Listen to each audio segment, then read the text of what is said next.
Welcome back to part 3 of our interview with Randy Zechman, where he tells us the importance of soft costs, in addition to the future of solar. Don't go anywhere. Part 3 is just around the corner. Welcome to this edition of Peak Performance Podcast with your host, Thor Conklin. Thor will be sharing the necessary tools, strategies, and psychology you'll need to become a peak performer in any area of your life or business. Thor Conklin here. We give you the tricks, the tips, the tools, the strategy, the technology, and the psychology peak performers use in order to get more done and execute at the highest level. If you know what to do but struggle with getting it all done, or simply want to raise your game to the next level, this podcast is for you. Sit back and enjoy. You know, in the solar business or any of the businesses that you've had, we've heard a lot of the things that you've done well. It shows up. Where are some of the things where you just kind of goofed up and you look back and go, I wish I had done, when I went left, I wish I had gone right. I wish I had known something or someone had said, warn me about X, Y, or Z. Give us a scenario. Yeah, so I would say each of the businesses I started have multiple of those guffaws, and you just kind of hope, generally speaking, that the right moves you make are more than the wrong moves you make. But in the solar industry, probably the biggest mistake I made was when even before we started Clean Solar, we didn't even have the name Clean Solar at that time, and I was just looking at industries. I actually flew down to San Diego for a class to figure out how to install solar, to figure out if it was something that it would be easy to hire for. What were the details of it, and so I would understand it. Point was never to really install the stuff myself. I'm kind of the last guy you'd want with a hammer and nails in his hand. So it's unusual for me to have a construction business. But when I went down there to take this class and learn how to install and physically install some solar panels on roofs and see all of it, there was a woman that was in the class on the second day. And this was just like a 5-day class or something. And the second day, I saw her kind of going around to everyone, and she was passing out business cards and kind of marketing to people. And I was so turned off by it that all of us were down here like trying to learn solar, and this woman was trying to sell her business or market her business to all of these other people, and so she came over to talk to me and tell me about her business, and because I was so turned off by the fact that she wasn't there for the authentic reason of learning how to install solar, and she was there kind of taking advantage of the people that were clearly trying to learn this, I didn't give her the time of day. And unfortunately, that person's name was Lynn Jurich, who's the founder of Sunrun, and Sunrun is now the second largest solar installer in the United States, and they're about they probably have the best business model of all the big companies, and we would have grown much quicker, gotten much bigger. Instead of being a $10 to $20 million business, we would be a $100 to $200 million business had I listened to that conversation and really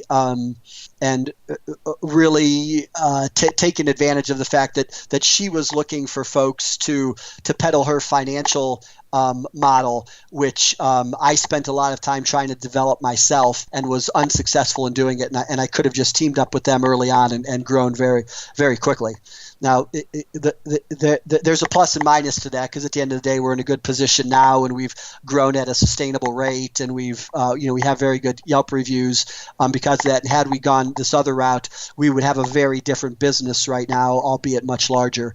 So that was, I kind of kicked myself for at least not having my eyes open, and so it's always then taught me moving forward that when people approach you to at least give them the time of day for a little bit to understand what their proposition is.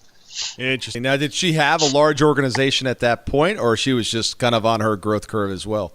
She was just starting, so she and her partner were basically just starting it off, and their model early on was to find solar installers like Clean Solar to adopt her financial model. So people, instead of paying $30,000 cash for a solar system, they would pay nothing and then just finance it, right? And so instead of your bill being $200 for energy in your home, it'd be $150, and there's no money down. So it was kind of a no-brainer, and so that made a lot of sense to me, and I knew going into the industry that this would be the direction the industry would go, and I just fumbled the ball. So it was really.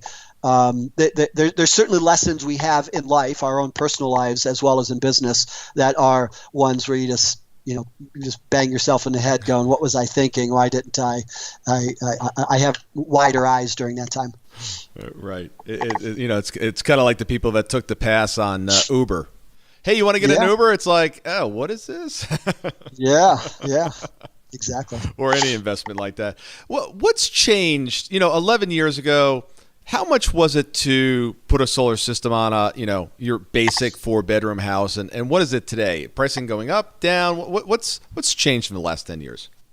So when we were installing solar 10 years ago, there was the cost per watt. So the easiest way to think about it is on a per watt basis, was somewhere between $8 and $9 per watt.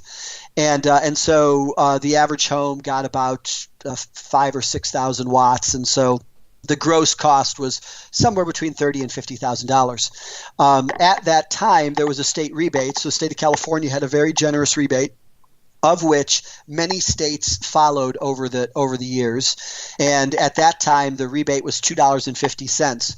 So if a solar system was $8 and there was a rebate of $2.50, the real cost was $5.50.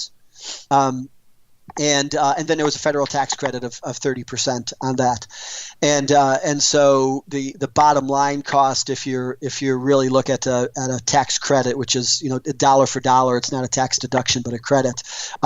You were really looking at somewhere between $3.50 and $4 a watt at that time. So fast forward 10 years later, the rebate's all gone and it's dried up, and it dropped down from $2.50 to $2.25 to $2 to $1.50, so on and so forth. And as it dropped, the price of solar was actually dropping almost in a direct line. So after about 5 or 6 years, when the rebate was all dried up, the real cost of solar to the end user was almost exactly the same. So the cost had come down about $2.50 to $3.50 per watt over that period of time. And since that time, costs have not come down nearly as dramatically, because that's a big drop, right? Going from an $8 raw cost down to $5.50 raw cost. That's a pretty big drop. Yeah. And so now you're seeing systems residentially. So and I am just speaking residentially, not commercially or utility scale, which is a entirely different market. But now residentially, you see systems that are probably $3.50 a watt is a decent size, and it's been pretty stagnant there for a while. It's actually gone up a little bit recently because of the tariffs that were put in place by our current administration, that caused the price of modules to go up a little bit. But it's the future savings in cost of solar has to come from all the soft costs, and the industry's known this now for 4 or 5 years. They've really been focusing on soft cost. The problem with the soft cost is that a company like ours deals with about 60 different jurisdictions, and all the jurisdictions have different rules and regulations, and even when the state kind of mandates them to have the same, they don't adopt them truly, and it causes companies like ours to have to manage all these different utilities. And so, for instance, one utility might require 2 ground rods, and another one requires 1. Yeah. And so now for every single city, you either have to put 2 down, or you have to keep this database of all the different nuances of the different industries. And that's just one small example. But if we can figure out the soft cost piece of it, which really has been figured out in Europe and in Australia and places like that, and kind of be a little less strict on all the things that we we do here in the United States, we could see costs come down another dollar or so, which would just gain further adoption. Where do the best modules come from? Generally speaking, modules have become a commoditized product. That being said, there are a couple more a couple of companies that have focused on quality and the framing on them and the technology in the glass and the pitting, so modules can be more efficient. And the best modules on the planet, hands down, are SunPower.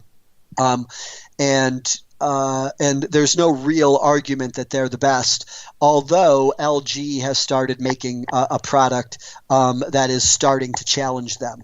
They don't really have the time in the saddle that SunPower does, so they're not quite up to that quality level. But really, everyone wants to talk about modules, and we've probably replaced. And we've got 4,000 systems out there, and each system has roughly 20 panels. So 20 times 4,000 is the amount of modules we have out there, and we've probably replaced a dozen or 24 modules in the 11 years we've been in business. So wow. Generally speaking, there's not a big fault rate there. The big issue is in the inverters, and the biggest issue is in the installers and all the little details that matter there with all the different products that they use to weatherproof the roof and all of that stuff. Interesting. Elon Musk, is he going to get it right? Yeah, so he is certainly the most brilliant marketeer of our time.